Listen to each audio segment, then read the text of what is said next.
Hi out there in YouTube land. Welcome to Freaking Jeep. We're out Freaking Jeep. My name's John, and I woke up this morning without feeling like doing nothing. Energy level less than it was before I went to bed, and don't really feel like doing anything. But I got to do like Russ says, do a little bit each day. Well, this elephant ain't gonna get eaten unless I take a bite, I guess. I got another load of wood up here. I guess the weather right now is beautiful. It's been cold all morning. I had the jacket on, plus I got sweatshirt and monkey suit on and stuff like that. Trying to get some of this wood split, and I gotta explain different things on it, but just don't feel like it today. I was watching Hard Working Man. I guess I should be in the camera. When I was watching Hard Working Man today, and he did a comparison to the three saws. You'd have to go over to his station channel and watch it, because he does a lot of interesting this. And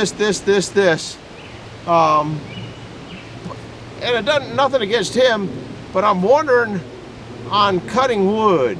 I have to do a little maybe half-ass demo on cutting wood over there, or how I feel wood should be cut or something like that. I guess I should have a log over there, but I cut up that other log. The bigger logs, little logs don't make any difference, but I think it matters how you cut your log, but I don't think I pay much attention to it. I think I cut my, yeah, every log is different. You might cut one this way and the next one that way, so bottom line is really don't make a daggone bit of difference. But it was interesting that, I guess the camera is going. It was interesting watching him. So most of this wood has got rotten spots on it. I usually have a totes, and I put the lesser quality wood in, and that's what I try to burn first in my stove, because generally that's the season where you don't need a whole lot of heat. But that's just the way it is. Let's see if the old piece will start up. I have no idea how much gas is in it.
to do some stacking over here. Somebody left a comment. I guess you guys are still there. I don't know when that thing's moving or not moving. My cameraman is me. We're still there. It's about long enough. Somebody was saying that they didn't think it was very safe with my hands on the log. I don't recommend putting your hands on the end of the log, and I hope I didn't do it in any of those times. Because yeah, the log can torque real quick, so if your hand was here, it could throw you in there faster on a splitter that's this fast. And sometimes they'll pop, so with my hand on it some of the times, or my belly on it, this is pretty good. If I got hit in the belly, it probably wouldn't hurt me that bad, but if one of these pops up and hits me in the face, so yeah, I put my hands on there. A few other people ask from time to time, how come when I got a wide one I don't stack them on top of each other? If the only person that I know that can tell you the reason why is Phil up at, I think it's Allen Family Firewood or something like that. You know, guys know I don't remember the names. But when you got a splitter that's moving as fast as this one, the time you take to do that, you can just whap whap and get a better cut, because you'll be sitting here going, let's see, I want this one to get it here, I want this one to get it here, and I want this, whap whap, and you're done. You know, you're talking 5 seconds in and out, and by the time you do this, you probably wasted the 5 seconds, and you might not have got the cut. I think the last splitting episode I didn't get the cut I want, and I might have said something about it. Anyhow, I'm gonna do some stacking here, and wearing out. Might go up and eat dinner and finish this. We got quite a bit of it done. I have 2 more of those real big rounds, and 2 of these. This is that tree that was over there that I pulled down with the thing. I cut it up earlier. I didn't bring you along. When I get to the top of these stacks, okay, then I start cutting little pieces, because, well, I guess it doesn't matter on these, but it just makes a more, you can kind of make a more level thing. And when I get up the top of this one, I like to have the old nasty stuff, because it's actually softer than this stuff. And I'm going to, before I come back, well, maybe not. No, I'll split the rest of this up because I need the forks. I don't feel like getting the Bobcat out. The other Bobcat, this Bobcat Toolcat, the other one's a Bobcat skid steer. Anyhow, that's what the pile over there is starting to look like. It's whittling down, and what I want to do is get a, I don't usually put as high grade of oak in those. I generally put the lower grade wood in these racks, because it just, the lower grade burns faster. So a pile, one of these, a low grade, when it's low burning time, like burn it first, because when you first get in the season, it's not really cold. It lasts about as much, and then when you get into really cold, then you get into this and it lasts the same amount. This thing here I think holds, I think 6/10 of a cord. I like these the best. I should have sprayed it with oil, but I just not in the mood. You saw, there's one over there that's sprayed with oil. 2 of them over there sprayed with oil. That one I'm probably spray with oil before I put it in. So anyhow, do me a favor, hit the like button, subscribe button, and we'll see. I think I'll put this on tonight. And tomorrow night I'm going to put, I went up and got corn-free gas, and I stopped by Union Mills, and I stopped by an auction place. I don't remember the name of it because I'm old and senile, but I'm going to put a bunch of stuff on there, but watch it to the end. The end is a real nice walkthrough. Those guys up there at the auction place, I left their number and I got their name there, so you can see that. And the gentleman that kind of walked me around, he's a salesman, really good guys up there. So, and they'll ship you anything you want anywhere. So you don't always have to buy a new machine. This machine I got was used. My Bobcat I got used. That I got used. You don't always need to get a new machine. Sometimes those old ones without all the computers on them, that one's got a lot of computers on it, kind of scares me. But that one down there doesn't have any computers on it, and it just keeps going, and you figure that's probably from the 60s. So anyhow, do me a favor, don't forget to hit that like button or dislike button, whichever you choose, don't matter to me. And like and subscribe and all that nonsense. Got to go because I'm running out of film. Runs out in 30. I got 1 minute. This is a follow-up a second later. I meant to show you guys, can you tell the difference between the white oak and the red or scarlet oak. Look at that. Then look at this. This down here is white oak. There's going to be a nice crate of wood. All right, that's all. Just a, how many? 17-second update. See ya. Did you hit the like button? Bye.